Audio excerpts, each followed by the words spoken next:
Départ à la retraite des agents civils de l'État à 62 ans, contrairement à 60 ans. Gabin Dieudonné. C'est au cours du Conseil des ministres du mercredi 7 que le gouvernement, dans le projet de texte législatif et réglementaire, comme tu l'as dit, pour le ministère de la fonction publique de renforcement des capacités, a pris un projet de loi. Oui. Projet de loi modifiant l'article 149 de la loi numéro 001/2005 du 4 février 2005 portant statut général de la fonction publique. Le présent projet de loi modifie les dispositions de l'article 149 de la loi numéro 001/2005 du 4 février 2005 de la loi subventionnée qui s'inscrit dans le cadre de l'arrimage des pensions au nouveau système de rémunération visant essentiellement la modification de l'âge de mise à la retraite. Aussi, par l'effet de la présente loi, l'article 149 nouveau dispose-t-il sous réserve des dispositions prévues par les différents statuts particuliers, parce que dans la fonction publique, nous avons des entités et des domaines particuliers, par exemple comme la magistrature, ils ont leur statut particulier. Oui. C'est que nous réclamons par exemple aussi à la communication. On espère que cela viendra. Donc je disais, aussi par l'effet de la présente loi, l'article 149 dispose-t-il, sous réserve des dispositions prévues par les différents statuts particuliers, l'âge limite de mise à la retraite est fixé à 62 ans pour les agents civils de l'État. Très bien. Alors, quels sont les enjeux administratifs de ce projet ? Les enjeux administratifs, déjà, le rallongement de 2 ans permet à l'administration et ses démembrements de disposer plus longtemps des cadres des agents expérimentés. À elles de s'organiser, là maintenant, à ces administrations, de s'organiser pour optimiser le savoir-faire accumulé de ces agents pendant toutes ces années. D'aucuns pourraient penser à un conflit de génération, parce qu'il y a aussi des jeunes qui veulent venir, mais n'oublions pas que l'espérance de vie aussi a augmenté. Il y a quelques années, on parlait de 55 ans. Je pense qu'on a poussé un peu plus loin, c'est peut-être maintenant autour de 64-65, je crois. Donc, les enjeux administratifs peuvent être ceux-là que je viens d'énumérer. Et puis surtout que la force de la décision de l'exécutif réside aussi dans le fait que de pouvoir trouver un juste équilibre. Vous voyez, tout récemment, là, cette fin du mois, les salaires vont être des retraités vont être arrimés au nouveau système de rémunération. Oui. Ce que l'on réclamait, je pense, depuis combien d'années? Depuis plus de 5-6 ans, je pense. Donc, voilà. On n'est pas loin. Voici un peu, entre autres, les enjeux administratifs. Et les enjeux économiques. Pour l'agent public concerné, le rallongement de l'âge de départ à la retraite est d'abord la garantie d'un maintien pendant 2 ans de plus de son pouvoir d'achat et l'opportunité de se réaliser et de mieux préparer sa fin d'activité dans un environnement où le départ à la retraite, il y a quelque temps, se traduisait un peu comme si c'était une sanction. Vous avez vu quand nos anciens, nos aînés sont allés à la retraite, pour eux c'était vraiment la croix et la bannière. C'était difficile parce qu'ils étaient payés sous l'ancien système de rémunération. Et là, désormais, ils vont être payés sous le nouveau système.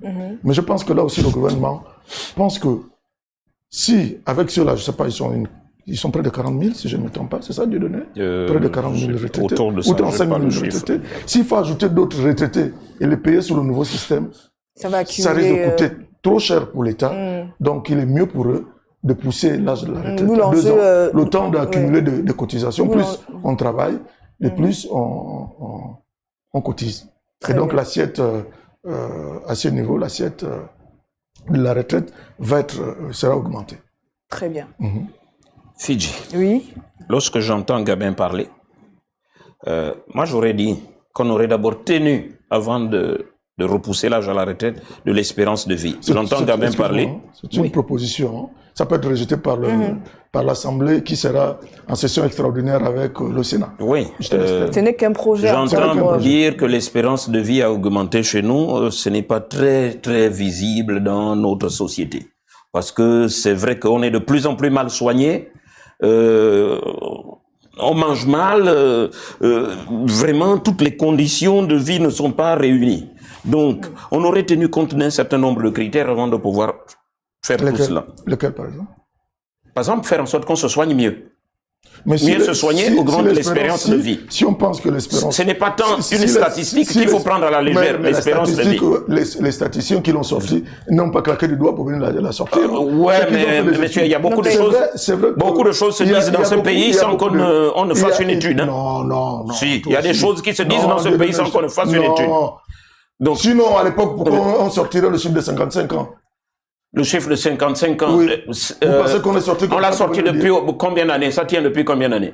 Bientôt une vingtaine d'années. Bientôt une vingtaine d'années. Oui. Ça veut dire qu'on a pris du temps pour pouvoir vérifier si cela tenait la route. Oui. Mais lorsque vous dites que l'espérance de vie a augmenté, sur quoi vous vous appuyez? Depuis combien de temps ça a augmenté? Les statisticiens ont fait leur boulot. Depuis combien d'années ça a augmenté? Je ne suis pas statisticien. D'accord, messieurs, c'est pourquoi je dis. C'est peut-être depuis 10 ans, c'est depuis... Donc, votre maman, qui est notre maman, qui est ma mère, oui. Quel âge a-t-elle aujourd'hui? Ma mère a 92 ans. Ma mère a 92 ans. Il y a 10 ans, vous pouvez avoir quelqu'un qui a 92 ans. Mon papa aujourd'hui a 85 ans. Ah, si dans nos villages, les gens vieillissaient. Même s'il est malade. Mon papa aujourd'hui a plus de 85 ans. Même s'il est malade.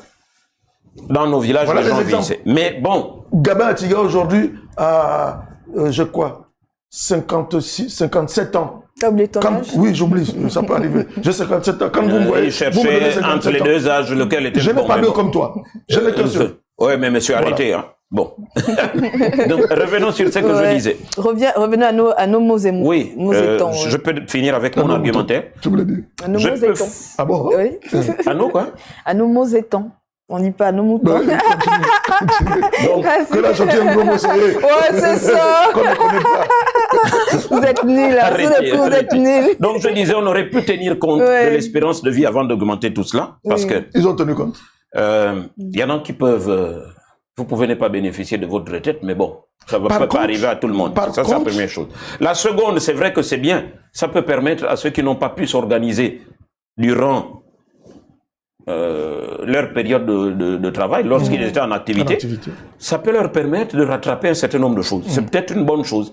J'ai vu beaucoup de gens sauter, crier « Hurrah, je vais pouvoir me rattraper ». C'est peut-être aussi bien. C'était quoi le dernier argument? L'aspect... non, c'était l'aspect économique. Oui. Que ça peut permettre, les cotisations de ceux qui sont en activité peuvent permettre... Asseoir beaucoup plus l'assiette à ce niveau. Ouais, mais là aussi... Comme vous le savez, la retraite, c'est nous qui cotisons pour ceux qui sont là. Je suis d'accord. Donc, plus on est nombreux, on va assurer mieux la retraite de ceux qui sont déjà retraités. Ouais, mais ça, c'est bien qu'on organise ça maintenant, parce que on a vu que ceux qui s'occupaient justement de payer les pensions retraite avaient des salaires faramineux qui étaient ponctionnés dans les cotisations des retraités, et ça causait des problèmes. Donc, il faudrait aussi qu'on revoie tout cela. Par contre, ce que je peux te concéder au niveau du système sanitaire, c'est qu'on a de nouvelles maladies que nous n'avions pas hier. Mais... C'est vrai. Aujourd'hui, vous constatez que les gens... C'est vrai qu'à ces âges-là, oui, c'est des pathologies. Facilement, on peut avoir... On a une recrudescence d'AVC, on a le problème de cancer, on ne sait pas d'où ça vient. Oui, il y a de nombreuses pathologies, effectivement. Donc, vraiment, le dire comme ça...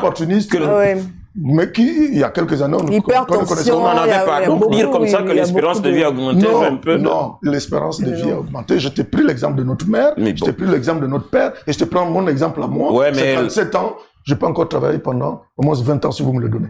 Elle n'a pas beaucoup vécu en ville. Hein. Bon, ça va. Est-ce que je ne réponds pas? Mais il faut répondre, Fidji, c'est à toi qui me pose la question. Non, mais à votre âge, vous êtes encore super... 57 ans. 57 ans, vous avez le même âge en plus. Oui. On n'est pas des vieilles peaux. Bah non, du tout. Donc ça veut dire que l'espérance de vie a augmenté. Beaucoup de sport. Quand tu vois nos cadets, qui semblent être nos aînés, tu comprends que quand même l'espérance de vie a augmenté. Nous, on est toujours là, comme on dit. Mais je peux quand même, là, je vais quand même corroborer ce qu'il dit. Je reviens de la ville voisine. J'ai vu des gens avec qui j'étais au lycée. Il y en a qui sont amortis. Hein. C'est inquiétant. Ah oui. Maintenant, c'est le mode de vie. C'est le mode de vie, l'hygiène de vie. C'est important. Il faut pratiquer aussi du sport.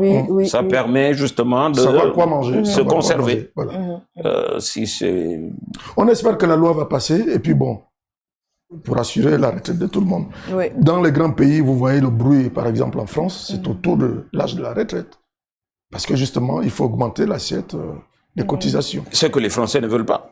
C'est que bon nombre de Français, je ne vais pas dire mais que je pense que c'est passé. C'est que bon nombre de Français ne veulent pas. La loi est passée.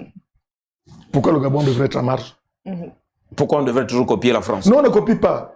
Nous connaissons nos problèmes en interne. Pour preuve, vous avez fait 7 ans, vous n'avez pas pu payer les retraités. Vous qui étiez là, qui gérez le pays. J'aime bien ce garçon. Non, ils étaient là. Les papas, les mamans pleuraient. Et nous-mêmes, on se posait la question. Mais tiens, Dieu donné, donc demain, quand on sera retraité. Ouais, c'est vrai. On en parlait même souvent. Donc, ça vient rejoindre ce que je disais parce que l'argent des cotisants était empoché ou non, était... ce n'était pas prouvé. C'est... Non. Comment? Mais Qui a empoché? à ton avis, où est cet argent? Qui a empoché? Non, empoché, c'est peut-être une façon de parler. C'est une volonté politique, on voulait pas, une volonté, je veux dire, si vous voulez politique. Ceux qui avaient la charge, ceux qui avaient la charge au quotidien. On ne voulait pas résoudre ces problèmes, c'est tout. Bon, dis-le comme ça. Mais ça ne m'empêche pas de dire que les salaires de ceux qui doivent payer les retraités étaient trop élevés. En tout cas, on a... Et c'était ponctionné dans... Vous parlez de qui, vous? Comment ça, vous parlez de qui? Tu sais très bien de quoi je parle. Non, cite-le. Qui sont ceux qui payent les retraités? Pour le cas des fonctionnaires, c'est nous qui cotisons pour les retraités. Oui, ceux qui sont chargés de nous payer, c'est qui? Le ministère du Budget, le ministère de l'Économie, c'est ça? Ce sont eux que tu poses. Nos cotisations vont où? Pas pour certains pour la CNAM et les autres pour la CNSS. Mais non, M. Koumba. Depuis qu'un fonctionnaire, un agent public est payé par, sa retraite est payée par la CNSS.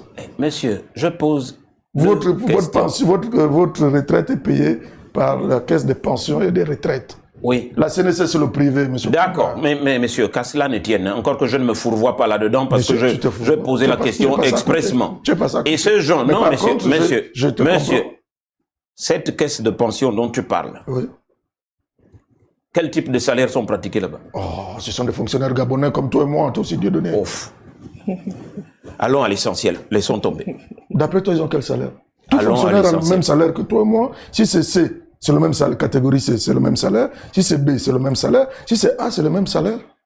Sauf qu'il y a des spécificités selon les administrations. Ou bien? En tout cas, ce sera intéressant d'avoir... Il n'y a plus rien à voir. J'ai déjà tout dit. Voilà. Il a déjà tout dit. De vérifier au moins l'information. Quelle information sur quoi? Quelle information? Sur les détails que vous êtes en train de partager. Vous doutez sur ce que j'ai dit? Non, on ne doute pas de vous, monsieur Atiga. Bon, toutefois, bref. Oui. J'aime bien le rire de Fidji quand... On avance. On peut avancer. Bien sûr, on ne va pas stagner là. Il faut bien que ça continue. En tout cas, j'ai 2 ans de plus, donc c'est pour 5 ans la retraite. Donc... C'est dans 5 ans. Ouais, ça arrive à grands pas, en tout cas. Ça faisait un peu peur, là. Je te disais dans 3 ans. J'en parlais avec une belle-sœur en semaine. Je demandais... Bref. Ok. Alors, je vous l'annonçais en titre, à la suite du reportage la semaine dernière, sur le pavage du Carrefour Rougier. Carrefour Rougier et Igoumi.